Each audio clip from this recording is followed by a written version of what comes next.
तो दोस्तों नमस्कार, मैं हूं अनिल और रेसलिंग सुपर धमाल में आपका स्वागत है। तो दोस्तों WWE रॉयल रंबल का आयोजन 1 फरवरी 2025 को होना है। इसके दौरान होने वाले ट्रेडिशनल मेंस रॉयल रंबल मुकाबले का हिस्सा रोमन रेंस हैं।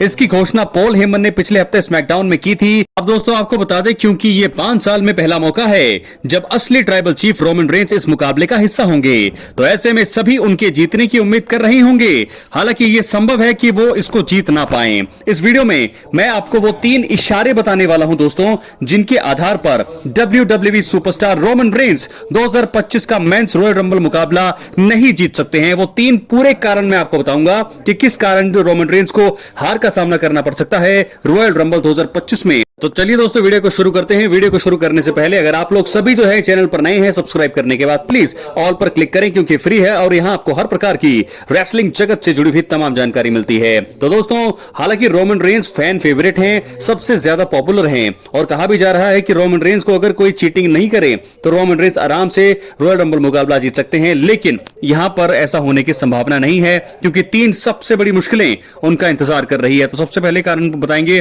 ड्रू मैकिंटायर रोमन रेंस के लिए मुश्किलें खड़ी कर सकते हैं। दोस्तों आपको बता दें कि रोमन रेंस ने 2020 से 2024 के दौर में ट्राइबल चीफ के तौर पर कई रेसलर्स को नुकसान पहुंचाया है। इनमें से एक ड्रू मैकिंटायर भी हैं। 2024 में सीएम पंक के साथ स्टोरी खत्म करने के बाद वापसी के बाद द स्कॉटिश साइकोपैथ यानी कि ड्रू मैकिंटायर ने द ब्लड लाइन के मेंबर्स को निशाना बनाया हुआ है। आपको बता दें इसमें सैमी ज़ेन, जिमी ऊसो और जे ऊसो शामिल हैं। रॉ के इस हफ्ते में हुए एपिसोड में भी फॉर्मर वर्ल्ड हैवीवेट चैंपियन और यानी कि ड्रू मैकिंटायर ने कहा था कि उनकी नजरें फिलहाल रोमन रेंस पर ही हैं। इसका सीधा अर्थ है दोस्तों कि वो किसी भी रूप में असली ट्राइबल चीफ यानी कि रोमन रेंस को नुकसान पहुंचाने के लिए पूरी तरह से तैयार है।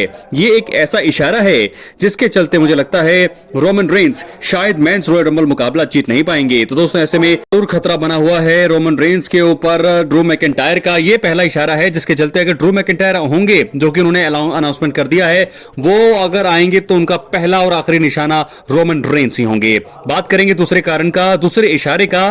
2015 में मेंस रॉयल रंबल मुकाबला जीत चुके हैं रोमन रेंस। रोमन रेंस ने 2015 में मेंस रॉयल रंबल मुकाबला जीता था। वो उस समय द बिग डॉग थे। ऐसा कई बार हुआ है जब रेसलर्स ने अलग अलग समय पर इस मुकाबले को जीते हैं और कुछ ने तो इसको लगातार 2 साल जीता है। कोडी रोड्स इसका हालिया उदाहरण है, क्योंकि वो 2023 और 24 में इसको जीतने में कामयाब रहे हैं।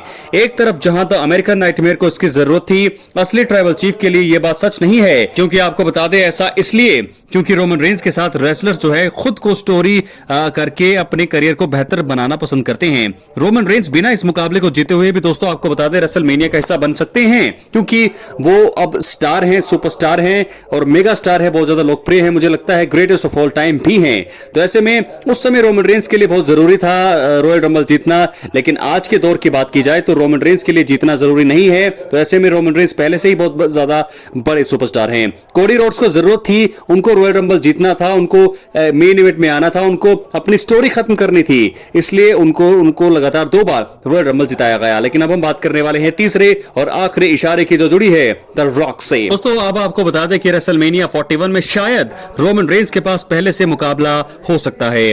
रेसलमेनिया 41 को यादगार बनाने में कंपनी कोई कसर नहीं छोड़ने वाली है। एक समय पर ऐसी उम्मीदें थी कि रेसलमेनिया 40 में रोमन रेंस और द रॉक आमने सामने होंगे। यह मुकाबला नहीं हुआ, लेकिन आपको बता दें इस साल इसकी उम्मीद की जा रही है। अगर यह मुकाबला नहीं होता है तो भी खबरें हैं कि सीएम पंक और रोमन रेंस का मुकाबला इस प्रीमियम लाइव इवेंट में हो सकता है। अब अगर रोमन रेंस रॉयल रंबल मुकाबला जीत जाते हैं तो वो किसी टाइटल के लिए मैच लड़ेंगे। ऐसे में फैंस जिस मैच की उम्मीद कर रहे हैं और जैसी खबरें हैं तो दोनों ही शायद ना हो पाए। कंपनी 2 बड़े मुकाबले छोड़कर ऐसा नहीं करेगी, इसलिए शायद रोमन रेंस रॉयल रंबल मुकाबला जीत नहीं पाएंगे। क्योंकि अगर वो नहीं भी जीतते हैं तो सीएम पंक पहले ही तैयार है उनके साथ मुकाबला लड़ने के लिए और रॉक तो पहले से ही तैयार हैं। तो दोस्तों इस प्रकार आपको बता दें कि 3 चीजें जो इशारा कर रही हैं कि रोमन रेंस इस साल मेंस रॉयल रंबल जो है जीतने नहीं वाले हैं। मैं आपको पहले बता रहा हूं कि जॉन सीना मेरे लिए फेवरेट हैं और जॉन सीना का आखिरी रॉयल रंबल मुकाबला भी है। तो ऐसे में जॉन सीना को कंपनी जरूर जिताना चाहेगी, उनको जिताना भी चाहिए, क्योंकि उनके अलावा किसी को जिताना यहां पर सेंस नहीं बनता है।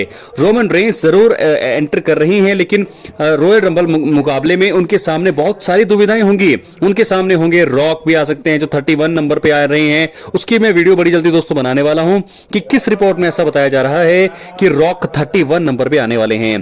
तो ऐसे में रॉक तो है उनकी चिंता का कारण बने हुए हैं। पॉल हेमन यहां पर सीएम पंक का फेवर लेके आ सकते हैं और ऐसे में ड्रू मैकेंटायर। तो लगातार रोमन रेंज की जो मुश्किलें हैं कम होती हुई नजर नहीं आ रही है, जिसके चलते रोमन रेंज जो है इस साल हार सकते हैं। अपनी राय कमेंट बॉक्स में जरूर दें। मिलते हैं अगली वीडियो में। बहुत बहुत धन्यवाद।